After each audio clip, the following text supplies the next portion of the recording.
فأنا ناصح لإخواني بالصدع بالحق تبيض وجوههم. السكوت في مسألة الحزبية يضرها، فاصدع بما تؤمر وأعرض عن المشركين.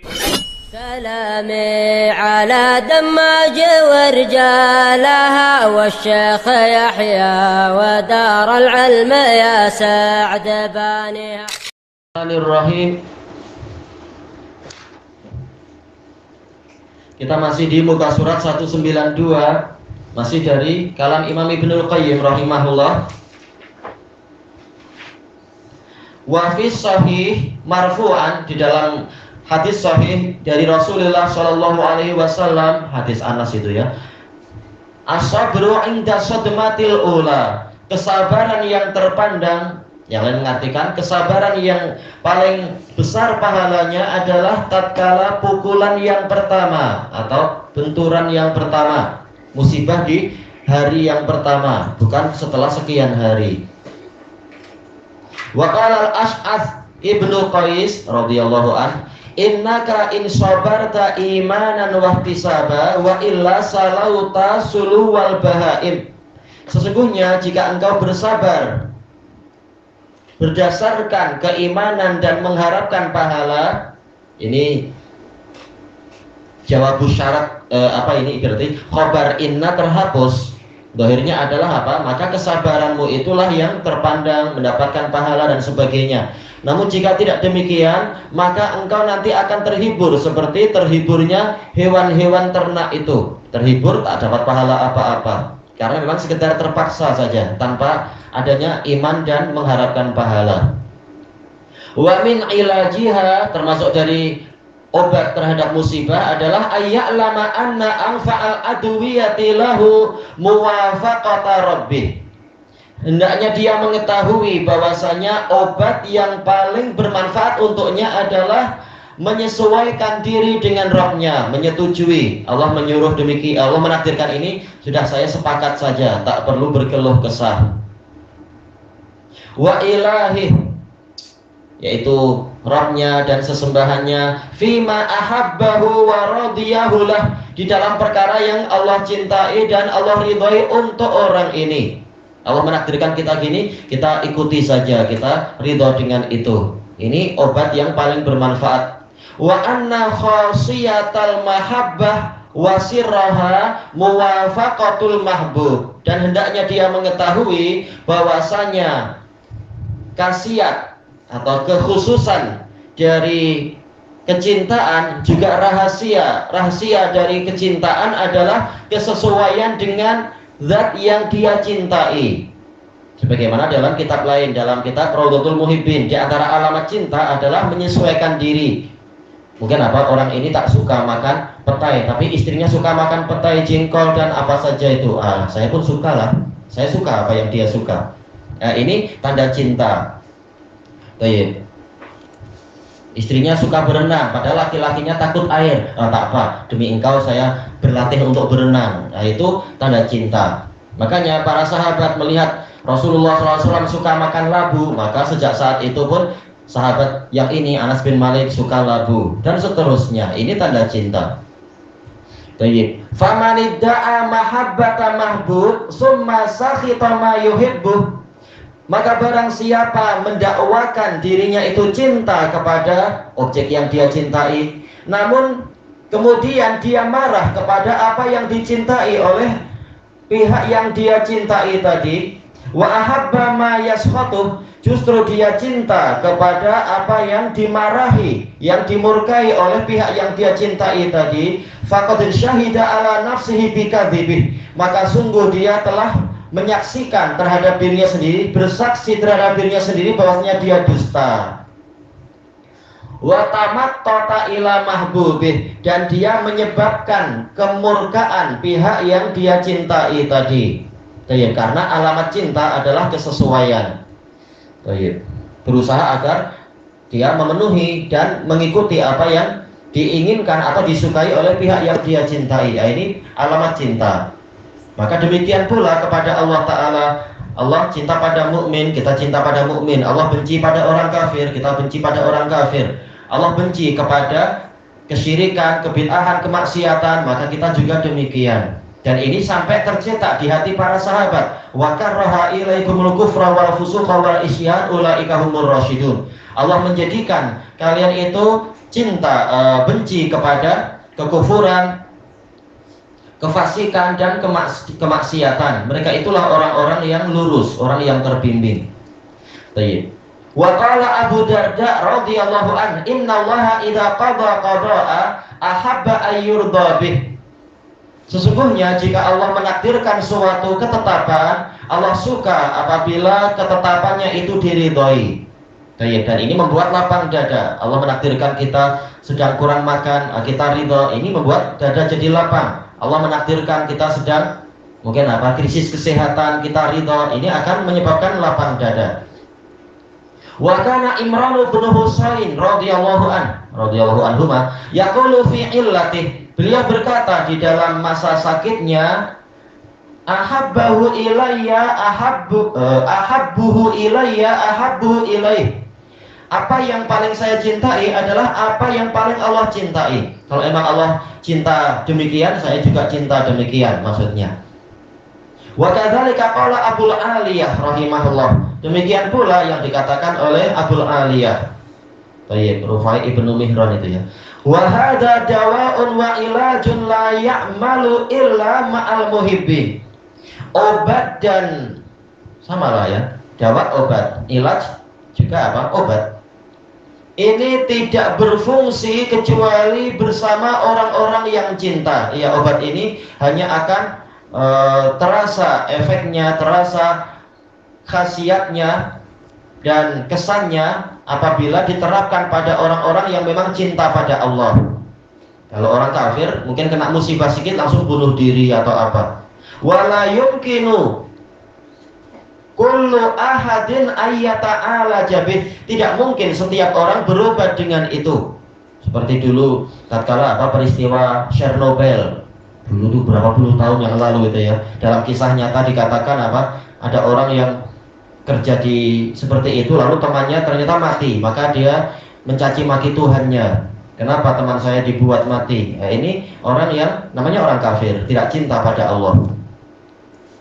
Baik. Wa min ilajiha, termasuk dari obatnya, ayyuwazina baina a'zamil ladzatain, yaitu dia menimbang di antara dua kelezatan yang paling besar, yaitu mana yang paling besar dari dua kelezatan yang ada. Wal mut'atain, dan dua kesenangan.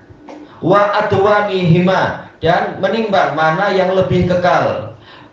Lazati tamattu'ihi bima usiba bih, kelezatan dari bersenang-senangnya dia dengan musibah yang dia alami itu. Waladzati tamattu'ihi bisawabillahilah, dan kelezatan bersenang-senangnya dia dengan pahala Allah untuknya. Yang pertama maksudnya adalah mungkin bersenang-senang dengan anak yang kemudian ada musibah, anaknya diambil oleh Allah Ta'ala. Bersenang-senang paling berapa lama? Tak sampai 200 tahun. Oh iya, 100 tahun pun tidak, 50 tahun belum tentu. Terkadang setelah dewasa anak melanglang buana seperti biasa, bertebaran di muka bumi dan seterusnya. Tetap masanya itu pendek saja. Cepat atau lambat memang dia akan meninggalkan kita atau kita yang meninggalkan dia. Atau kelezatan yang kedua, yaitu bersenang-senang dengan pahala Allah karena bersabar terhadap musibah tadi dan ridho terhadap musibah itu.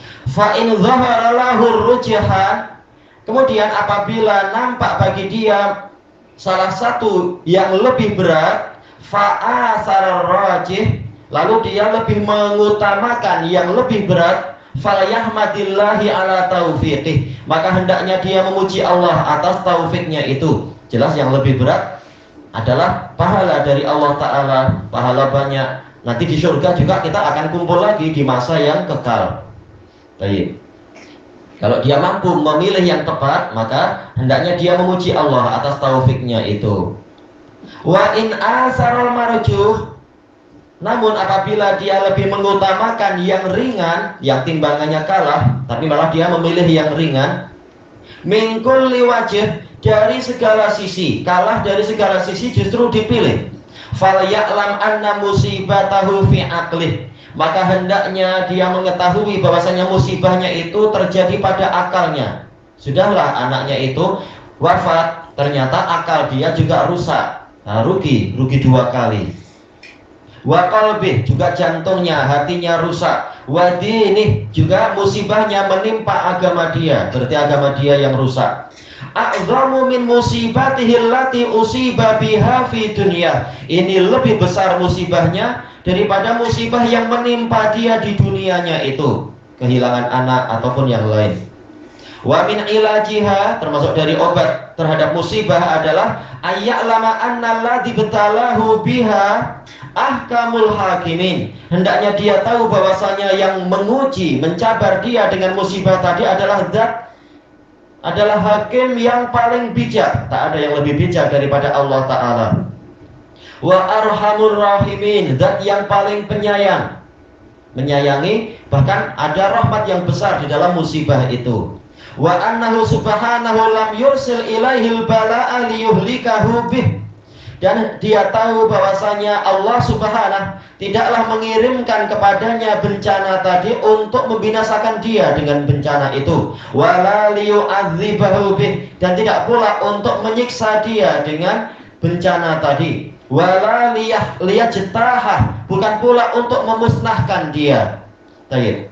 Wa inna maftaqadahu bihi liyantahina sabrahu wa ridahu an. Hanyalah Allah menghilangkan darinya musibah perkara tadi, menghilangkan orang yang dia cintai atau barang yang dia sukai, untuk mencabar, menguji kesabarannya dan keridhaannya kepada Allah. Wa imanah, dan juga untuk menguji keimanannya.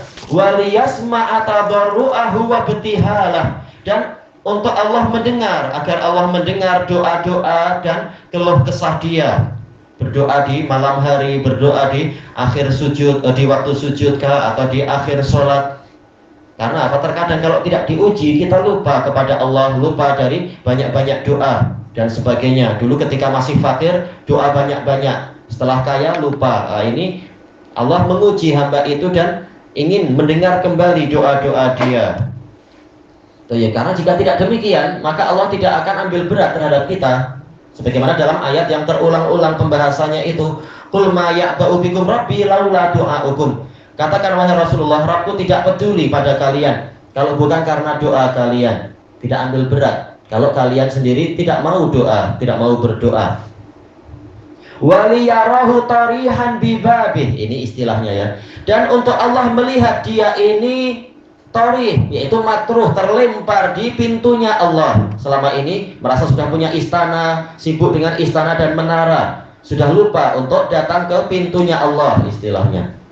Ya, Allah ingin dengan ujian-ujian tadi yang menyebabkan dia harus jual istana, harus menjual menara, terusir dari benteng mungkin, untuk kembali menghadap Allah di depan pintunya Allah Ta'ala. La idzan bijanabih, berlindung kepada kebesaran Allah atau sisi Allah, janab, sisi kebesaran. Maksural qalb, dalam keadaan hatinya patah, sudah tak punya apa-apa, sudah bingkraf menghadap Allah, dan Allah Maha Baik. Allah tidak akan mencaci maki dia. Dia datang sebagai orang yang bertaubat dan minta dikasihani. Baina yadaihi, di hadapan Allah, rafi'an qasasas syakwa ilaih, mengangkat cerita-cerita keluhan kepadanya, bukan mengeluh kepada makhluk, tapi mengeluh pada Allah, seperti yang diajarkan oleh Nabi Ya'qub, innama ashku bathi wa huzni ilallah. Saya hanyalah mengeluhkan kesedihan dan duka cita saya kepada Allah, tidak mengeluh kepada anak-anaknya. Ilahuna wallahu a'lam.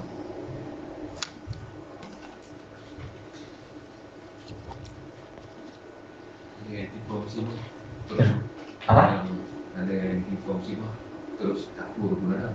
Oh iya, orang aneh-aneh lain-lain.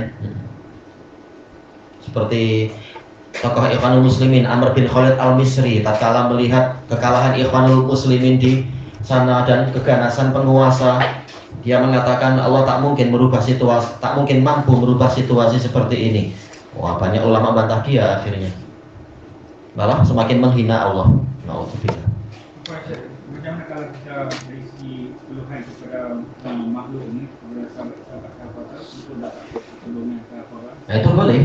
Sebagaimana kata para ulama, seperti kata Ibnul Jauzi di dalam Minhajul Qasidin, boleh, yaitu mengeluh kepada orang yang sesuai. Seperti apa? Orang sakit mengeluh pada dokter, atau seorang anak mengeluh pada ayahnya kesusahan ini dan itu, pada orang yang sesuai, betul. Cuma pada orang yang tidak mampu menolong, nah ini tak boleh.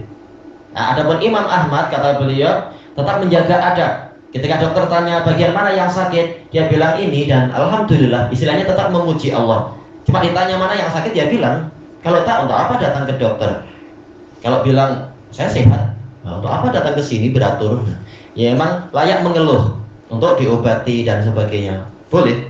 Sebagaimana Qabisah datang pada Nabi mengeluhkan hutang yang sangat banyak dan minta bantuan. Ini tepat karena Nabi memang waliul amr. Lalu beliau mengatakan tinggal di sini dulu sampai datang harta zakat, lalu saya akan berikan kepadamu. Ini boleh. Wallahu a'lam. Terus ada kisah Nabi mengeluh ataupun tidak kepada Ummu Salamah tentang. Nah, itu juga bagian dari itu, betul. Sebagaimana dalam Zadul Ma'ad, itu boleh. Seorang suami mengeluh pada istrinya, ini teman-teman saya tak paham situasi saya, mereka tak mau taat. Apalagi Nabi kan harusnya ditaati. Yang akhirnya Ummu Salamah marah kepada sahabat, wahai Rasulullah, apakah Anda ridho dengan seperti ini? Langsung saja Anda keluar, kemudian Anda suruh tukang cukur untuk tahallul, dan Anda menyembelih dan sebagainya. Tak perlu ajak bicara siapapun. Begitu-gitu langsung apa? Semua sahabat pun ikut. Baik, boleh mengeluh yang istilahnya orang yang memang boleh untuk menghibur, boleh untuk menolong dan memiliki masyurah yang bagus, saran-saran yang baik, itu boleh. Baik, yang tidak boleh adalah yang diisyaratkan oleh Ibnul Qayyim, mengeluhkan untuk menghilangkan musibah. Siapa yang mampu menghilangkan musibah kecuali Allah? Tapi kalau saling menolong ini biasa. Baik. Sebagaimana Rasulullah mengeluh kepada Sa'ad bin Ubadah tentang kejahatan Abdullah bin Ubay, boleh, tak mengapa. Ya, kemudian Sa'ad bin Ubadah menghibur Nabi begini, itu boleh. Wallahu a'lam.